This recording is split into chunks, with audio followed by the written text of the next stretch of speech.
Juste après ces 2 émissions, Top Chef et puis ensuite le défi, Ouais. là, tu es victime de l'alcool.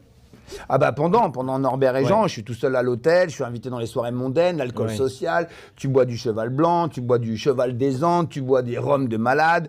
Mais comment tu arrives à... Je me vois pas. Puis à un moment, c'est la seule fois où je commandais en discretos, en loose day, je demandais des caisses de vin dans la chambre d'hôtel. Je virais le mini-bar, j'en avais pas un, j'avais 2 mini-bars. Je mettais des rosés Minuti Or dedans. Limite, j'arrachais le bouchon ou à la dent, et puis je buvais ça à gros goulot.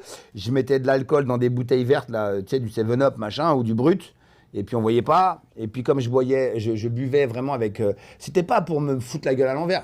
Je pense que je suis tombé amoureux de l'alcool parce que l'alcool me donnait le moyen de plus réfléchir. Je réfléchissais pas. Enfin voilà, j'étais en train de planer total. Mais j'étais abonné. Moi je vois que c'est. Mais ça ressemblait à quoi? Combien de verres par jour? Combien de bouteilles? J'en sais rien. Ah bah je pouvais boire. Des fois je faisais tomber une caisse de 6 litres. Des fois 2 caisses. D'alcool par jour? Ah ouais, j'adorais ça. Je faisais café, clope et après rosé. En fait, c'était de l'autodestruction et puis de la fuite.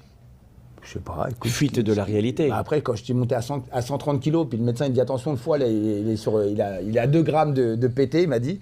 Ouais, et puis c'est pas ça, c'est la réaction peut-être une nuit, entre 2-3 heures du matin, il faisait chaud. Et je me suis ouvert la bouteille, je l'ai bu à goulot, et puis la porte de la salle de bain se referme, mais il y avait un miroir généralement sur ces bancs. Et je me vois, mais immonde, nu, avec de l'alcool, les traits vraiment marqués. Et ce goût dégueulasse, parce que quand on boit trop, il n'y a pas ce même goût qu'on peut avoir de raisin ou ce goût de canne. Là, on a vraiment un goût âpre, mélangé avec celui de la clope. Je suis plus capable d'attraper ma nana. Qu'est-ce que tu veux dire? Lui faire l'amour, parce que tu bandes plus beaucoup. Hein. À ce niveau-là, quand tu clopes 2 paquets de 30 par jour et puis tu t'enfiles du vin, je défie quiconque de me dire qu'il est capable de bander comme un âne. Ça, je vais te le dire direct.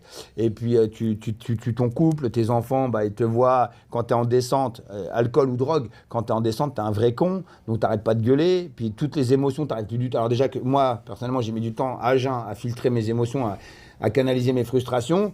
Alors, t'imagines quand tu refais une redescente et que tu es fatigué, tu es abruti par l'alcool, tu gueules tout le temps.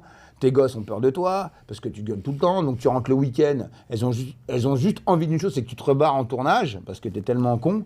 Et cette nuit-là, je vide toutes les bouteilles. Je vide tout et je touche plus à l'alcool. Mais pas nocif, c'est moi-même dans ma tête, je me dis je touche plus à l'alcool. Tu vois, cette bouteille-là, ça va mettre de l'alcool, je le sais déjà. Mais j'ai pas de problème avec l'alcool en soi. Je trouve que j'étais dans une mauvaise compagnie.